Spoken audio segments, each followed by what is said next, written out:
નમસ્કાર મિત્રો, સ્વાગત છે તમારું આપણી આ યુટ્યુબ ચેનલમાં જેનું નામ છે ગુજરાતી જીકેની જમાવટ. મિત્રો, આજના વિડીયોમાં આપણે વાત કરીશું કે નવા વર્ષની શરૂઆતમાં જ કેન્દ્ર સરકાર દ્વારા જૂની પેન્શન યોજનાને લઈને એક મહત્વના અપડેટ્સ આપવામાં આવી રહ્યા છે. તો મિત્રો, શું છે આ અપડેટ્સ અને જૂની પેન્શન યોજના લાગુ કરવાના જે સરકારના વલણો છે તે શું છે, આ તમામ માહિતી આજના વિડીયોમાં મેળવીશું. તો વિડીયોના અંત સુધી આપ બન્યા રહેશો અને જો તમે અમારી ચેનલમાં નવા હોય તો અમારી ચેનલને મિત્રો સબસ્ક્રાઇબ કરી લેજો.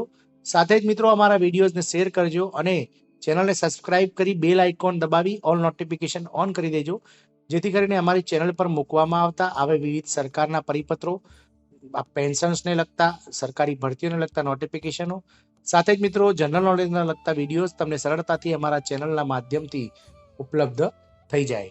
તો મિત્રો, આપણે જે વાત કરીએ આજના વિડીયોમાં કે જૂની પેન્શન યોજના વર્સેસ નવી પેન્શન યોજના, તો શું કેન્દ્રીય કર્મચારીઓને છેલ્લા પગારના 40 થી 45% પેન્શન મળશે? સરકારે તેનું વલણ સ્પષ્ટ કરી દીધું છે. મિત્રો, નાણાં મંત્રાલયે કેન્દ્રીય કર્મચારીઓને લઘુત્તમ પેન્શન આપવાના સમાચારને સંપૂર્ણપણે ફગાવી દીધા હતા, પરંતુ તમને જણાવી દઈએ કે આ સમાચારોની પડઘો હવે સંસદમાં પણ સંભળાઈ રહ્યો છે. આવી સ્થિતિમાં હવે સવાલ એ છે કે કેન્દ્રીય કર્મચારીઓને છેલ્લા પગારના 40 થી 45% પેન્શન મળશે કે નહીં. આવો જાણીએ સરકારે આના પર શું પ્રતિક્રિયા આપી છે. તો મિત્રો, મિનિમમ પેન્શન બેનિફિટ્સ એટલે કે કેન્દ્ર સરકારના કર્મચારીઓને ન્યૂનતમ પેન્શન આપવાના સમાચારોને નાણાં મંત્રાલયે હાલમાં જ સંપૂર્ણ રીતે ફગાવી દીધા હતા, પરંતુ આ સમાચારોનો પડઘો જે છે તે સંસદમાં પણ સંભળાઈ રહ્યો છે. રાજ્યસભામાં પ્રશ્નકાળ દરમિયાન નાણામંત્રીને કેન્દ્રીય કર્મચારીઓને આપવામાં આવતા પેન્શનના નિયમોમાં ફેરફાર અંગે પ્રશ્ન પૂછવામાં આવ્યો હતો. મિત્રો, એટલે કે મિત્રો અત્યારે જે હમણાં સંસદનું ચોમાસું શિયાળુ સત્ર ચાલતું હતું તેમાં મિત્રો વિપક્ષ દ્વારા રાજ્યસભામાં પ્રશ્નકાળ દરમિયાન રાજ્યના નાણામંત્રી જે છે રાજ્ય કક્ષાના, તેમને મિત્રો કરાડ સાહેબને આ પ્રશ્ન પૂછવામાં આવ્યો હતો કે તેઓ શું કેન્દ્રીય કર્મચારીઓને જે છે તે ન્યૂનતમ બેઝિક પેન્શન યોજના આપવા જઈ રહ્યા છે.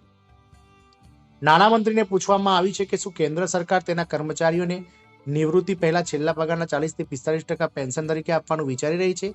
આ પ્રશ્નનો જવાબ આપતા નાણાં રાજ્યમંત્રી પંકજ ચૌધરીએ સરકારનું વલણ સ્પષ્ટ કરી દીધું હતું. રાજ્યસભાના સાંસદ કેડી સિંહે પ્રશ્નકાળ દરમિયાન રાષ્ટ્રીય પેન્શન યોજના એટલે કે ન્યૂ પેન્શન સ્કીમની સમીક્ષા સંબંધિત પ્રશ્ન પૂછ્યો હતો.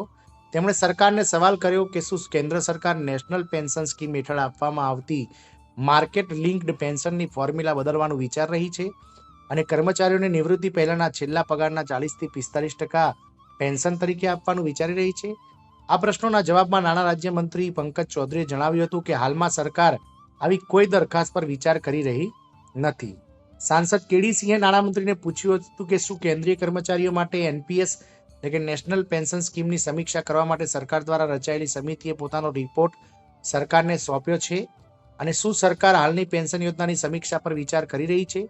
આ પ્રશ્નો પર નાણાં રાજ્યમંત્રી પંકજ ચૌધરીએ કહ્યું હતું કે સમિતિનો રિપોર્ટ હજુ આવ્યો નથી અને હાલની પેન્શન યોજનાની સમીક્ષા કરવાનો પ્રશ્ન જ ઉભો થતો નથી. મિત્રો, ગત તારીખ 1 એપ્રિલ 2023ના રોજ જે એનપીએસ અને ઓપીએસનો જે મુદ્દો સરકારી કર્મચારીઓ અત્યારે જે જૂની પેન્શન સ્કીમને લાગુ કરવાને લઈને સરકાર સામે જે બાયો ચડાવી રહ્યા છે, તેના માટે મિત્રો નાણાં સચિવ શ્રી ટી સોમનાથનની અધ્યક્ષતામાં 5 જે આઈપીએસ અને આઈપીએસ અધિકારીઓ છે તેમની એક કમિટી બનાવીને મિત્રો સરકાર દ્વારા જે છે તે આના પર વિચારણા કરવા અને સંશોધન કરવા માટેની એક કમિટી બનાવી છે અને કમિટી દ્વારા સરકારને હજુ સુધી રિપોર્ટ આપવામાં આવ્યો નથી.